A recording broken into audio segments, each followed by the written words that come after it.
Deux remarques préalables, si vous le voulez bien. Première remarque, je vais survoler plusieurs siècles d'histoire, donc je vais être très partiel et pour certains peut-être partial. Donc vous noterez les questions, on pourra en débattre cet après-midi au cours des séminaires. Deuxième point, j'ai fait de nombreuses conférences sur le thème point de repère pour comprendre le conflit israélo-palestinien. J'ai employé ce terme conflit israélo-palestinien parce que c'est l'habitude dans les médias d'entendre. En réalité, c'est une erreur. Il n'y a pas de conflit israélo-palestinien. Il y a un État, Israël, qui occupe son voisin, l'État de Palestine. Il n'y a pas de la guerre entre les deux États, il y en a un qui occupe l'autre, dont l'autre voudrait que l'occupation cesse. C'est un peu important à savoir. Je vais donc pratiquement aller historiquement de ce qu'on vient de vous dire très brièvement peut-être, mais très brillamment sur la situation d'Israël de l'époque et de ce que le père Jamal Khader vous a dit ce matin, c'est la situation actuelle des Palestiniens. Il faut que je parte de là pour arriver à là et expliquer historiquement comment nous en sommes là et je vous donnerai mon point de vue personnel quant à la conclusion. Le sionisme donc, on l'a dit, et Israël, c'est réellement et la question palestinienne. Dramatique situation actuelle. Pour bien la comprendre, il va falloir étudier l'idéologie sioniste, le mouvement sioniste, et également le mouvement sioniste de ses alliés. Les alliés, bien sûr, c'est d'abord Trump et les États-Unis, mais Trump et les États-Unis, c'est, on l'a dit ce matin, environ 80 millions de chrétiens évangéliques. Vous en avez à l'heure actuelle, avec le nouveau président qui vient d'être élu au Brésil, environ 50 millions. Et j'apprenais pas plus tard qu'hier dans La Croix, La Croix doit être un journal correctement renseigné, qu'il y avait 80 millions d'évangéliques en Chine, alors qu'il n'y a là-bas que 12 millions de catholiques. Donc, ma conférence, habituellement, partait de 1897, c'est-à-dire du sionisme juif. Pour être complet, il faut partir d'abord du sionisme chrétien. Car effectivement, le sionisme chrétien, qui va, disons, apparaître à partir de la Réforme, à partir du moment où on se commet à reprendre les études de la Bible, toute une série de chrétiens, les évangéliques dès l'époque, vont vouloir instrumentaliser la Bible pour arriver assez rapidement à ce que nous avons aujourd'hui. Souvent, la religion est instrumentalisée. Aujourd'hui, en Israël, c'est la religion qui est politisée. On est complètement dans la religion, alors qu'on était au départ sur le plan d'utilisation de la religion. D'une manière générale, les chrétiens sionistes, pour leur part, dès l'époque, voient dans le peuple juif et la création de l'État d'Israël un moment capital de l'histoire du salut, pour tous. Pour eux, incontestablement, ça a été un peu développé, mais pour eux, je parle de manière dont littéralement ils utilisent la Bible, Dieu a manifesté sa volonté à travers l'Ancien Testament. Dieu, donc le nouvel État, est vraiment voulu par Dieu. Ils vont le prendre dans des textes, on a cité beaucoup de textes, j'en cite un autre. Ce jour-là, Yahvé conclut une alliance avec Abraham en ces termes, à ta postérité, je donne le pays du torrent d'Égypte au grand fleuve de l'Euphrate. GN 18. Ça paraît étonnant, mais dès l'époque, un certain nombre de personnes, je vais très avant, lorsqu'il y aura les premières élections à la Knesset en 1949, après la création de l'État d'Israël, un homme comme Begin va avoir derrière lui 13% des votants, et son programme, c'est Israël de l'Égypte, du Nil à l'Euphrate. Donc c'est pas quelque chose. Et vous constaterez à l'heure actuelle que si, on l'a bien montré que dans l'ancien temps, il y avait des déplacements des tribus et qu'il n'y avait pas une délimitation, vous avez dans la déclaration d'indépendance de Ben Gourion, j'y reviendrai, aucune frontière n'est notée, et dans la dernière déclaration qui est le comble de l'État d'Israël, l'État du peuple juif, qui élimine tout ce qui n'est pas juif, vous n'avez non plus aucune frontière notée. C'est-à-dire que le sionisme est un perpétuel espoir d'aller toujours plus avant. Et vous retrouverez des déclarations de Ben Gourion, le créateur de l'État d'Israël, qui va très loin en disant on va d'abord conquérir ça, puis on continuera au reste. Voilà, mais donc au départ, c'est donc chez les chrétiens qu'on va penser que, effectivement, puisque Dieu a donné cette terre aux Juifs, ben, il faut que, c'est normal qu'on leur donne. Et c'est donc, je dis, c'est très ancien, puisque ça remonte dès le XVIe siècle, et vous retrouverez chez un Cromwell, par exemple, qui dira, mais oui, il faut que les Juifs partent là-bas, enfin, c'est leur État, c'est leur nation. Alors évidemment, Cromwell, lui, voit un intérêt politique pour l'Angleterre d'aller s'installer là-bas, mais c'est pas d'hier. Au XIXe siècle, l'un des chrétiens sionistes qui a joué un rôle important, c'est William Eclair. Il a écrit en 1884, la restauration des Juifs en Palestine. Et cette personnalité est importante parce que c'est lui qui, rencontrant en 96 Theodor Herzl, dont je parlerai dans un instant, c'est lui qui va faire rencontrer à Theodor Herzl tous les grands de ce monde, les grands de Grande-Bretagne, les grands évidemment aux États-Unis, en fait dans tous les pays, et y compris dans l'Empire ottoman. Et également, ce qui est intéressant, c'est que il va, par les connaissances qu'il a lui-même, il va faire rencontrer Herzl à Balfour. On parlait tout à l'heure des déclarations de Balfour. Mais ce qui est intéressant, encore une fois, c'est que Balfour lui-même marche dans le jeu parce qu'il est lui-même élevé dans une famille évangélique. Aux États-Unis, vous avez un prédicateur qui s'appelle William Blackstone, qui lui est à l'origine du lobby sioniste, et en 91, il présente une pétition qui va être signée par des centaines de personnes, dont 175 évangélistes, au président des États-Unis à l'époque, Harrison, et il lui demande d'utiliser son influence auprès des grands pouvoirs européens et autres pour la création d'un État juif en Palestine. Pourquoi ne pas leur rendre la Palestine selon la manière dont Dieu a distribué les nations? C'est leur foyer, une possession inaliénable dont ils étaient expulsés par la force.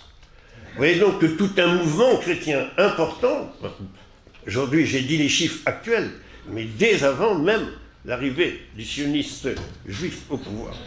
À l'époque, par contre, le monde juif est opposé à ce genre d'action parce qu'il y voit une démarche chrétienne. Ce sont des chrétiens. Ils y voient une démarche chrétienne.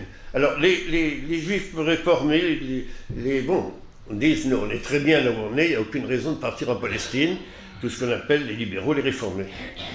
Les juifs orthodoxes disent pas question, parce que si on fait ce qu'ils veulent, demain, c'est la conversion nécessaire au christianisme. Donc pas question, voilà la position à l'époque. Herzl, lui, qui arrive, donc qui a été cette formation, qui a eu ses contacts avec les uns et les autres, Herzl va partir de toute autre chose. Il s'est dit ceci, lui, juif athée, journaliste autrichien, vient à Paris à l'époque de l'affaire Dreyfus. Et il constate que même en France, où depuis 2 siècles les juifs sont parfaitement assimilés, on reste haineux à l'égard des juifs, l'antisémitisme est là. Et je crois que même à l'époque, le journal La Croix n'hésitera pas à dire mort aux juifs. Pour voir quelle époque on était. Il se rend compte de tout cela. Et il voit en même temps que les pogroms qu'il y a dans les pays de l'Est, dans lesquels de plus en plus les juifs sont menacés. Et il se dit donc, il faut qu'on rassemble les juifs quelque part. Et il écrit en 1896 l'État des Juifs. L'État des Juifs, ce n'est pas l'État juif, ce qui est proclamé à l'heure actuelle, mais l'État des Juifs, c'est-à-dire les rassembler quelque part, puisque personne n'en veut, il faut se rassembler quelque part. Et pour Herzl, c'est pas du tout forcément la Palestine. N'importe quel lieu, les Anglais vont lui proposer l'Ouganda, on a parlé de Madagascar, on a parlé surtout de l'Argentine, où il y a déjà une communauté juive importante, mais il se trouve que parmi les 250 représentants qui vont venir au fameux congrès de Bâle en août 1999, il y a les Amants de Sion. Les Amants de Sion, ce sont en quelque sorte une association, un mouvement très important dans les pays de l'Est, et à la Russie actuelle, qui, eux, disent non. Ce que nous voulons, c'est aller à Sion, qui est une colline de Jérusalem. Donc nous voulons le retour à Sion. Et l'idée donc du laïc qu'il est, c'est de rassembler et de retrouver après tout, puisque dans le temps, il y a eu là un royaume d'Israël, allons, retournons sur place. Mais, encore une fois, lui ne voit pas spécialement cela. Donc lui, seulement voilà, quand ils vont proclamer au congrès de Bâle, très important, parce que le congrès de Bâle 1897, c'est ce qui prédomine aujourd'hui. Le but du sionisme est la création en Palestine par le peuple juif d'une patrie garantie par le droit public. Encore une fois, si pour Herzl ce projet est laïque, il est devenu différent aujourd'hui, mais aucune définition géographique. Mais pour que les Juifs puissent s'installer, on ne peut pas s'installer comme ça s'il y a du monde. Alors on va voir ce slogan qui est repris, une terre sans peuple pour un peuple sans terre. Et j'ai discuté encore ces dernières années avec certains journalistes israéliens, d'abord athées, mais qui me reconnaissent, qui me disent que c'est Dieu qui leur a donné cette terre, mais qui ne veulent pas discuter religion parce qu'ils me disent « moi je suis athée », mais c'est bien Dieu qui a donné cette terre. Et d'autre part, qui nous expliquent « mais vous, Maurice Butin, qui a été au Maroc, qui connaissez tous ces pays, vous savez très bien qu'en France, vous avez toute une population maghrébine que vous avez fait venir, et bien de la même façon, il y avait quelques bédouins sur cette terre désertique. La preuve, c'est que, vous voyez les grandes affiches dans le métro il y a quelques années, nous avons fait réfléchir, revertir le désert. Eh bien, vous avez fait venir des migrants pour balayer vos rues. Nous, c'est les Anglais qui ont eu le mandat, ont fait venir les Arabes des pays voisins pour meubler. Ce pays était vide. Et dès l'époque, donc 1897, il va y avoir cette prise de position. C'est le début dans la tête des gens de l'errance palestinienne, de ce qu'on a appelé, ce qu'a très bien appelé Eliam Papé par exemple, c'est le nettoyage ethnique. Et là-dessus, il faut dire, c'est israélien, le nettoyage ethnique de la Palestine. Je passe assez vite, mais donc, aucun droit sur cette terre spécialement. Mais un Libanais chrétien important, Naguib Azuri, va bien décrire la situation en 1905. Retenez bien son écrit parce qu'il est vraiment prophétique. Il rappelle deux phénomènes importants. C'est qui? On n'a pas le nom. Naguib Azuri. Azuri, pardon. Naguib, N-A-G-U-I-B, Azuri, A-Z-U-R-I. Il écrit ceci en 1905 dans son ouvrage. C'est un nationaliste chrétien arabe libanais. Deux phénomènes importants, de même nature, et pourtant opposés, qui n'ont encore attiré l'attention de personne, c'était l'époque. Aujourd'hui, ça attire autrement l'attention. Bien, se manifestent en ce moment dans la Turquie d'Asie. Ce sont le réveil de la nation arabe, c'est la Nahda, dans lequel les chrétiens ont beaucoup participé, les chrétiens arabes. Il y a des chrétiens arabes, ce ne sont pas des chrétiens, ce sont des musulmans qui sont devenus des chrétiens. Il y a des chrétiens arabes bien avant qu'il y ait eu des musulmans là-bas. Bien, ça il faut le savoir parce qu'ici on vous dit toujours « Ah, ton ami il est chrétien, c'est un musulman, chrétien. Ah, c'est un musulman converti. » Non, ce n'est pas un musulman converti, c'est un chrétien. Bien, ce sont le réveil de la nation arabe et l'effort latent des Juifs pour reconstituer sur une très large échelle l'ancienne monarchie d'Israël. Ces deux mouvements sont destinés à se combattre continuellement jusqu'à ce que l'un d'eux l'emporte sur l'autre. Eh bien, je conclurai tout à l'heure différemment. L'un l'a emporté jusqu'à aujourd'hui sur l'autre. Demain, l'autre l'emportera sur l'un. Pour que le sionisme puisse avancer, il lui faut une reconnaissance internationale. Et les sionistes vont bénéficier de la Première Guerre mondiale. En 1914, vous le savez, les Ottomans rejoignent l'Allemagne. Dans ces conditions, il va y avoir, dès 1916, un certain nombre de négociations entre la France et l'Angleterre, ce qu'on a appelé les accords Sykes-Picot, au terme duquel on décide de se partager le Proche-Orient. Mais, comme il y a quand même les Ottomans qui sont jusqu'à Suez, il faut on ne peut pas être seul. Les Anglais, d'abord, craignaient, ils avaient déjà l'Égypte, craignaient que tout de même les Allemands arrivent par l'intermédiaire des Ottomans jusqu'au canal de Suez. Donc, il faut faire quelque chose, on demande au peuple arabe de se soulever.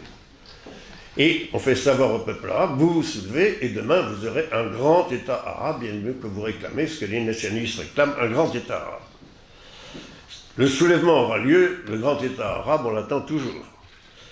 Et là, c'est les promesses qui sont faites en 1916, en même temps, donc, qu'on fait autre chose. Bon, première trahison du monde arabe, c'est que les mandats qui arriveront ne sont pas la promesse qui était faite. Et puis, nouvelle trahison, en 1917, c'est la déclaration Balfour.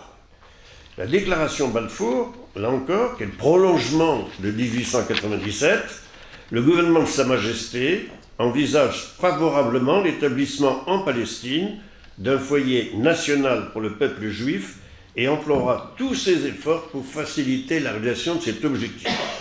Donc c'est très clair, cette déclaration Balfour de novembre 2017 va être reprise dans des accords de San Remo, où il y a le partage effectivement entre la France et la Grande-Bretagne, et reprise surtout dans le mandat qui est confié aux Anglais, il y a exactement toute cette reprise.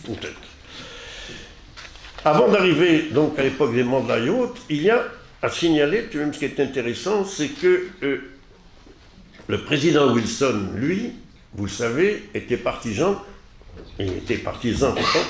que la libération des peuples, ce qui va être repris, la démocratie veut que chacun d'État puisse, donc ce qui a été repris par l'article 2 de l'ONU à l'heure actuelle, donc on doit faire l'autonomie des peuples selon leurs demandes. Ça a été fait il y a quelques années pour le Monténégro.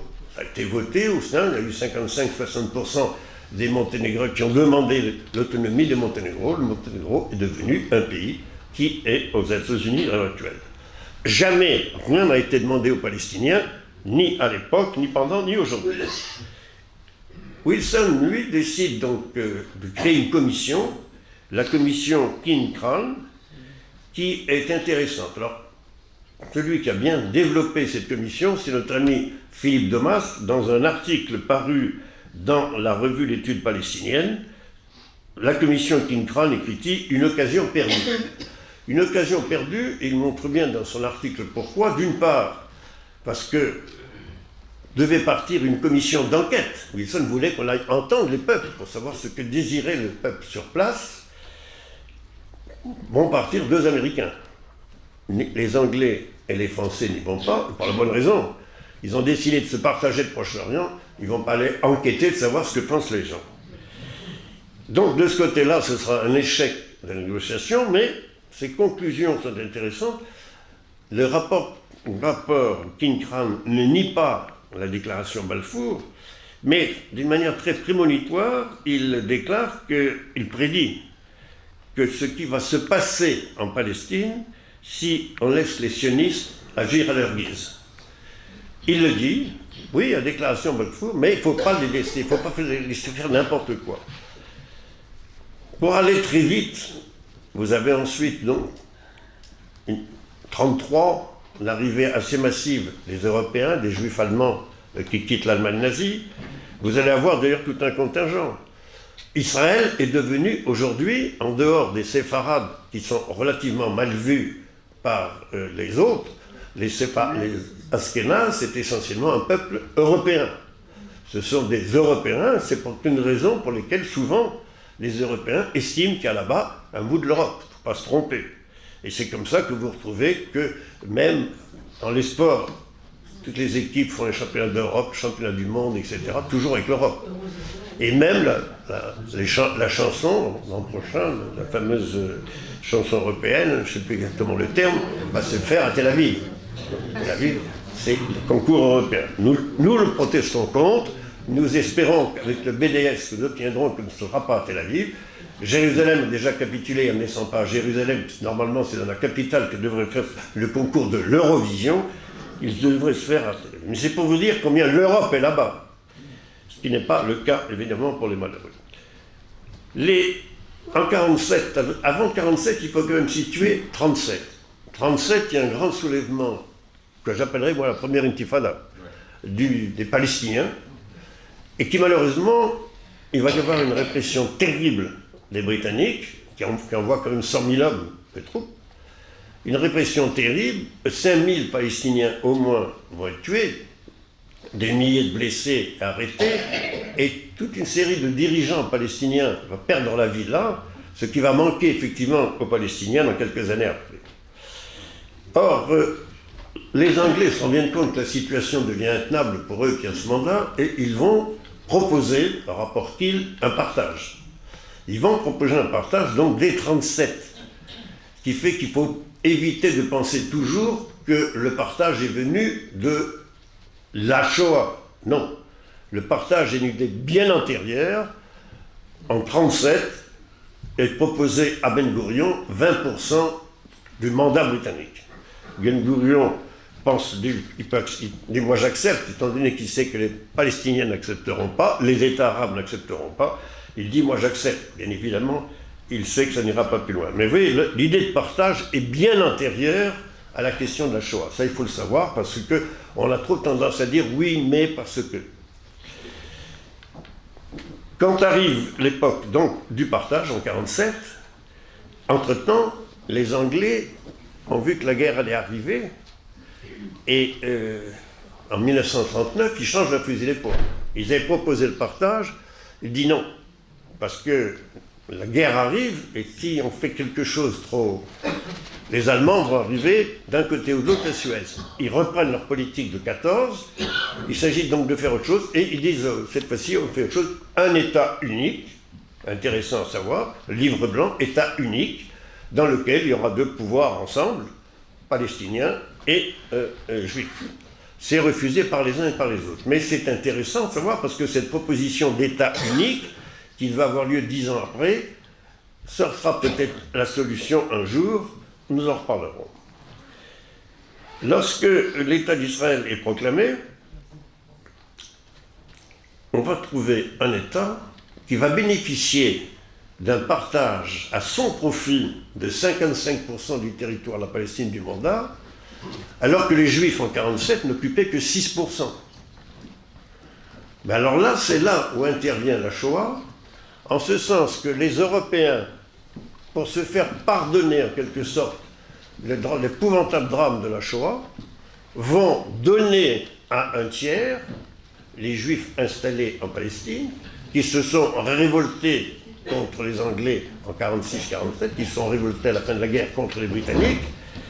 Le partage va donner donc aux Juifs une position que normalement n'aurait pas dû avoir lieu, si on a fait un partage correct.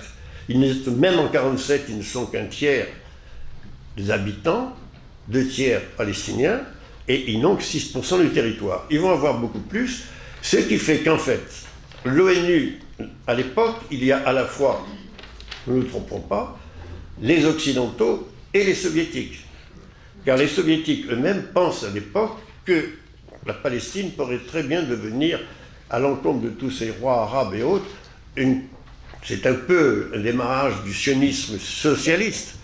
Les Soviétiques pensent qu'on peut peut-être faire quelque chose comme la Tchécoslovaquie ou autre, un pays proche. Il faut même savoir que lorsque la guerre va éclater ensuite avec les pays arabes, les armes qui vont être données à la Haganah, ce sont des armes, non pas de l'Occident, mais des armes qui viennent de la Russie à travers la Tchécoslovaquie.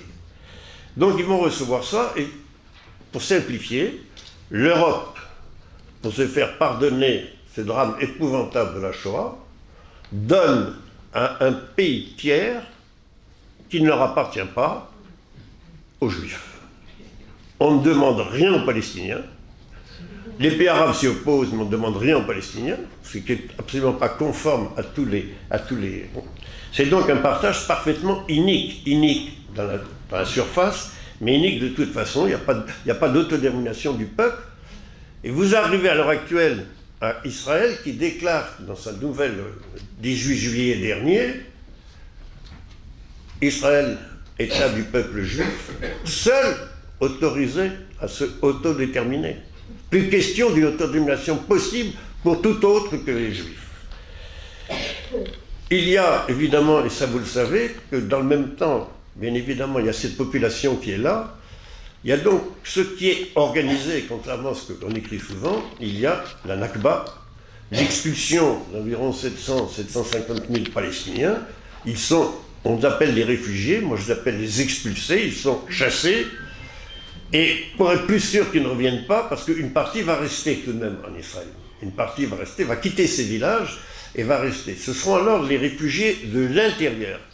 Par exemple, Bethléem, Nazareth va devenir une ville beaucoup plus importante parce que 50 000 Palestiniens qui ne peuvent plus retourner dans leur village, 500 villages ont été détruits, on fait table rase. Israël, c'était Josué. Il a fait table rase, Josué. Le plus grand génocide, vous n'avez pas trop parlé tout à l'heure, c'est Josué, si on retient sa leçon. Il n'était pas un pacifique prétendu, mais c'était tout de même autre chose. Bien, je reviens, je quitte Josué, je reviens. Donc, c'est le drame pour les Palestiniens. Ils sont chassés de leur pays. Ils sont chassés et ils seront de nouveau chassés en 67. Du côté, malgré tout, de l'ONU, désigne, parce que la situation devient tendue, la guerre.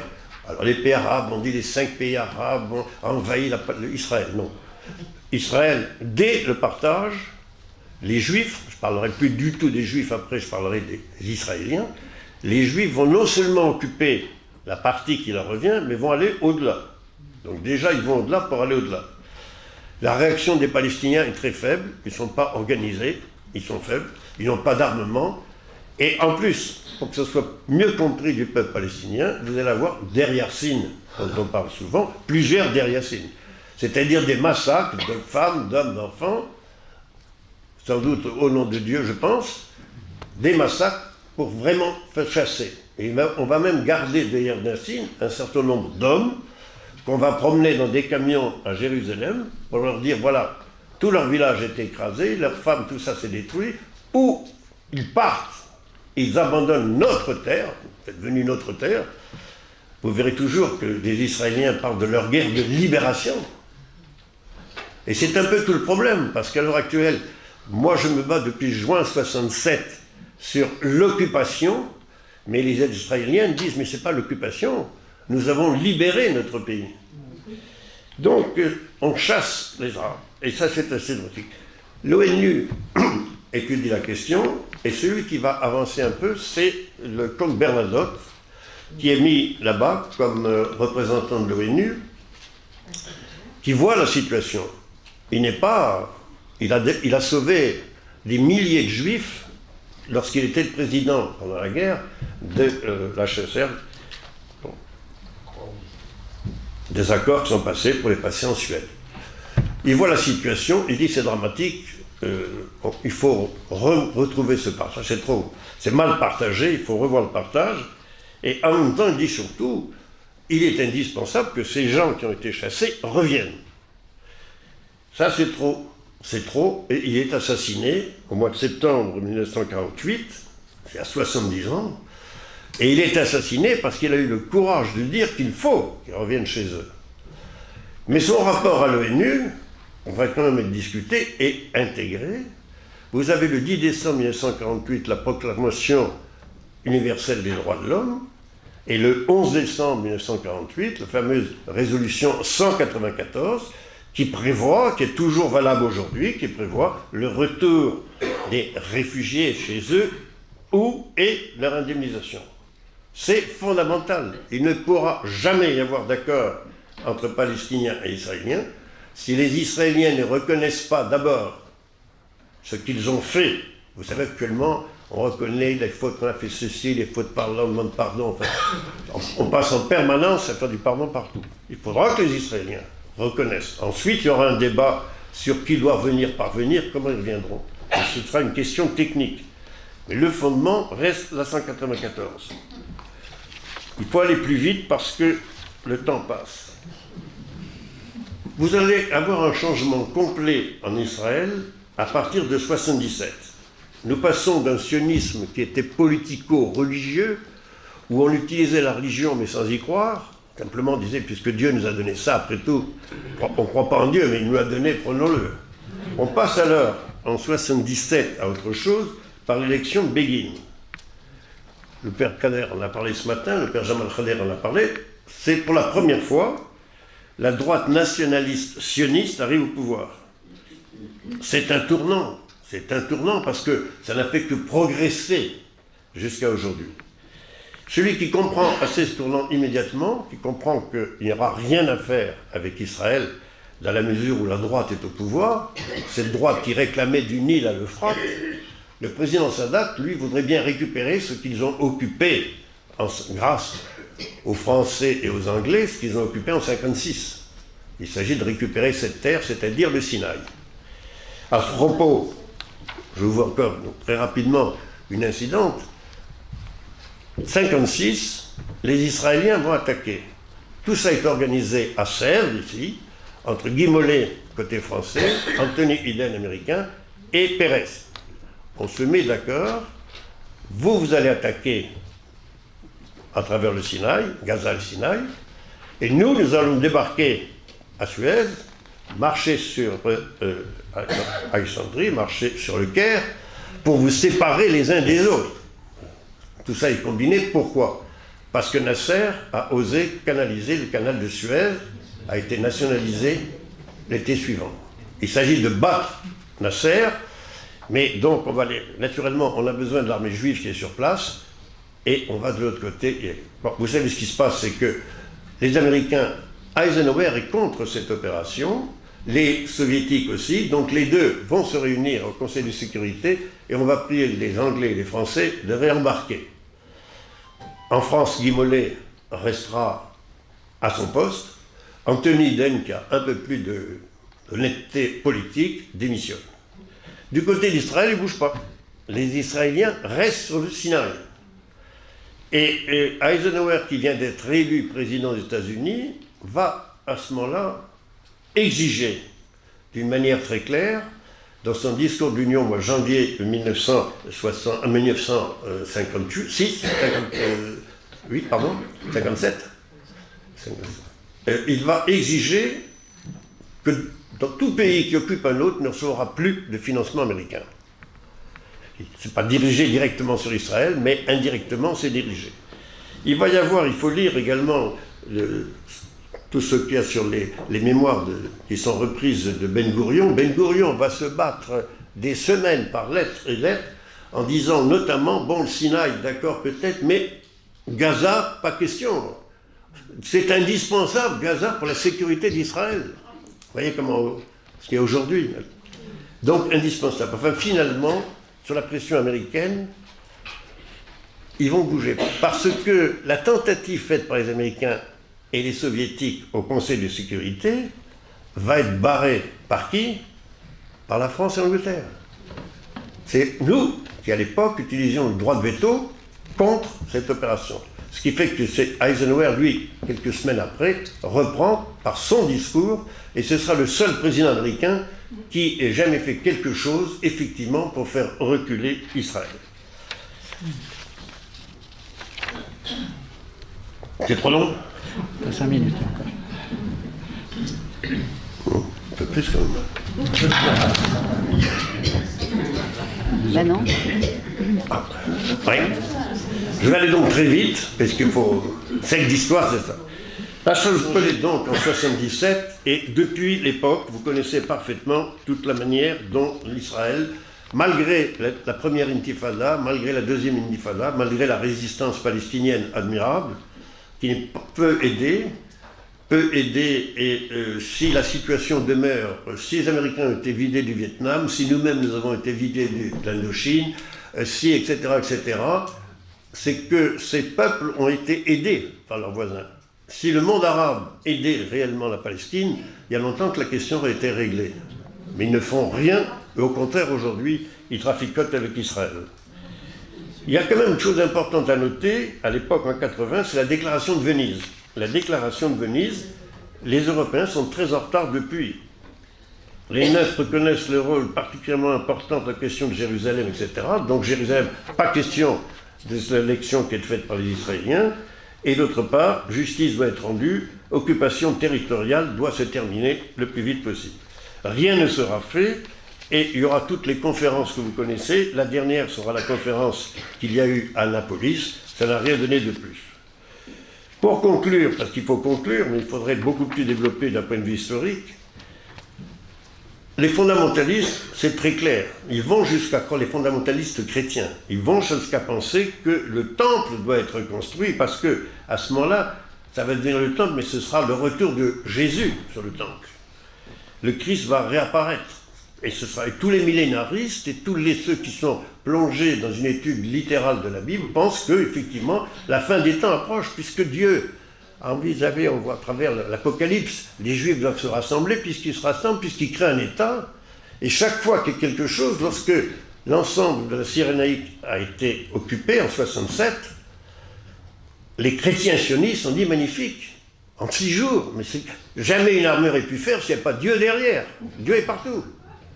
Et à l'heure actuelle, donc, c'est repris. On n'est plus du tout à l'époque ce qui est repris maintenant, c'est repris par les juifs sionistes orthodoxes. Et vous avez deux citations.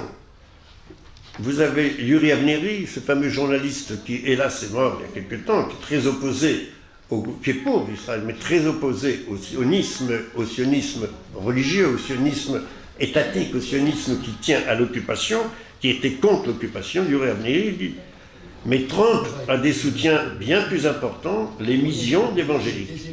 Ces curieux fanatiques chrétiens ont une vision singulière. Ils croient que Jésus-Christ reviendra, c'est clair, reviendra lorsque tous les Juifs seront rassemblés en Terre Sainte. Mais, c'est Avneri qui ajoute, mais ces chrétiens n'aiment pas dire ce qu'ils espèrent ensuite. Les Juifs se convertiront au christianisme, ceux qui ne le feront pas seront exécutés. » C'est ça, tout ce qui est aberrant, c'est de voir qu'à l'heure actuelle, Israël s'appuie sur des mouvements les plus antisémites qui existent. Et vous trouvez, lorsque il y a eu dernièrement la reconnaissance de soi-disant Jérusalem, capitale éternelle, par les États-Unis, Trump, donc à son ambassade, décide son ambassade, et il va envoyer 2 pasteurs évangéliques pour bénir cette ambassade, qui n'est pas encore construite. Les 2 pasteurs évangéliques sont des antisémites. Pour eux, le monde juif doit être détruit.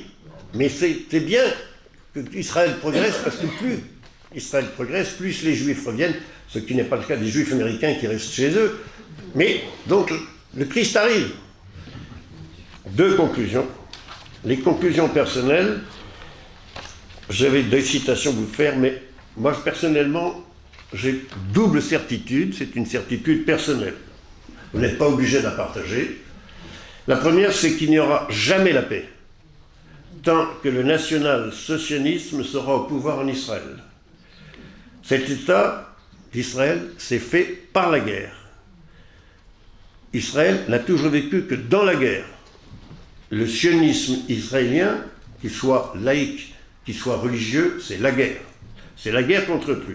Alors ça peut durer 10 ans, 20 ans, 30 ans, mais un jour ça finira, et j'en reviens, ce n'est plus l'autre. L'autre battra celui que... Alors, il y aura 2 possibilités, soit par la guerre, lorsqu'une guerre universelle dans le coin peut avoir lieu, 2 solutions, et bien, possibilité aussi d'un État unique, et ce sera à ce moment-là la guerre démographique qui l'emportera. Donc, si les dirigeants israéliens persistent, je le dis, Israël disparaîtra. Je ne suis pas le seul à le dire. Peu de temps avant sa mort, j'avais explosé cela déjà, je pense que notre ami Jean-Claude s'en souvient, dans une conférence faite à bord du bateau, dans une organisation de séjour par la vie catholique, j'avais expliqué tout cela. J'avais dit Israël disparaîtra parce que les dirigeants israéliens, aidés par les Occidentaux, dans la mesure où les Occidentaux ne comprennent pas la situation, c'est-à-dire le refus de donner l'État aux Palestiniens, Israël disparaîtra. Alors, sous le bateau, il y avait 400 personnes, ça remuait un peu.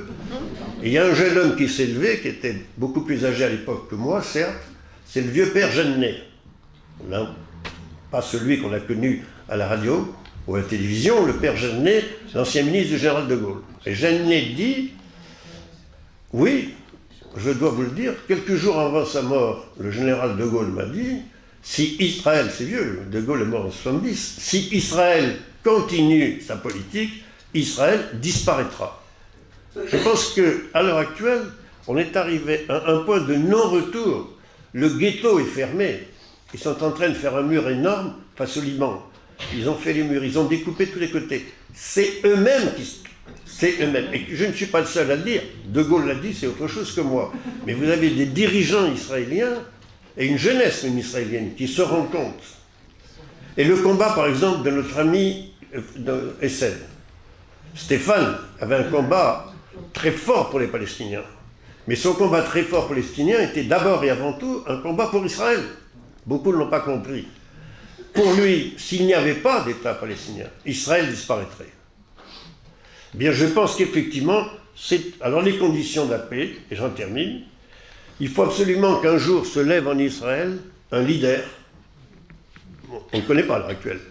Mais vous l'avez eu en Afrique du Sud, il y a eu l'importance de BDS. BDS prend à l'heure actuelle en France et dans le monde entier pas mal d'importance. Donc les États s'y joignent. Pour l'instant, c'est les associations des individus. Mais vous avez également, donc à l'époque, De Klerk qui représentait toute la droite en Afrique du Sud, a dit ça ne peut pas durer. Donc, il s'est mis d'accord avec Mandela et il y a eu une évolution de la situation considérable en Afrique du Sud, la fin de l'apartheid. Donc la condition. Et vous avez en France l'exemple de Gaulle. La guerre d'Algérie a duré pratiquement 6 ans, 3 ans avec la gauche au pouvoir, Guy Mollet, en grosso modo, 3 ans avec le général de Gaulle. De Gaulle tenait d'abord à ce que le FLN soit écrasé. Effectivement, le FLN a été battu, mais il savait parfaitement que le FLN battu, l'indépendance de l'Algérie était indispensable pour des raisons démographiques. Car c'était ou des Français ou des Algériens indépendants. Donc, il faut reconnaître cette situation. C'est la même façon, je parle de démographie pour la Palestine, où il y a un État palestinien qui est totalement refusé, parce que c'est clair. Lisez le Likoud, lisez la charte du Likoud, qui reprend la charte de 1897, qui reprend la réunion qui a eu lieu en 1942 à Baltimore aux États-Unis, tout le mandat britannique pour nous. Ben Gourion. Et encore une fois, pas de frontières fixées parce qu'ils tiennent à totalité et d'ici peu, ils vont annexer totalement la Cisjordanie. Je pense qu'un jour, c'est mon point de vue personnel, l'autorité palestinienne, qui n'a plus aucune autorité, se retirera et laissera purement et simplement les Israéliens occuper le tout, et ils verront alors qu'il faudra bien qu'un jour ou l'autre, ils donnent la voix électorale aux uns et aux autres. C'est pas en se déclarant simplement la voix pour les Juifs, parce que lorsqu'il y aura un seul État, les voix pour les seuls Juifs, vous aurez le monde entier qui dira c'est pas possible. Ça n'est plus du tout un État démocratique. Il n'est d'ailleurs aujourd'hui démocratique que pour les Juifs, pour les pèlerins, pour les étrangers qui viennent, pas du tout démocratique à l'intérieur d'Israël pour les Palestiniens. Donc, situation, un gars capable de prendre cette position. Vous avez le président actuel qui est intéressant, le président qui est un séfarade, le président israélien.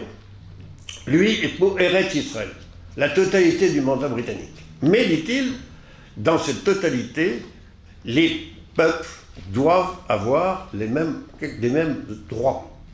Donc, une voix, un vote, une voix, lui prévoit donc la possibilité d'entente au sein même d'un seul État, qu'il appellera l'État israélien, mais dans chacun sera le même. Et naturellement, la position de son Premier ministre Netanyahou est tout à fait contraire, et la position de Bennett, peut-être demain au pouvoir, la dispute entre Bennett et Netanyahou, c'est que Netanyahou joue sur les jeux, on occupe mais on n'en parle pas, alors Bennett dit cessons cette hypocrisie, occupons, analysons et annexons. Donc, j'en termine, s'il n'y a pas application des résolutions des Nations Unies, tant pour le retour des réfugiés, tant pour la création de l'État de Palestine, sur les frontières, ce qu'on appelle les frontières de 67, eh bien, il n'y aura pas de solution. La seule chose qu'on peut dire, c'est peut-être l'espoir que je laisse, c'est que chacun sait que c'est le pays des miracles, alors pourquoi pas un jour un miracle.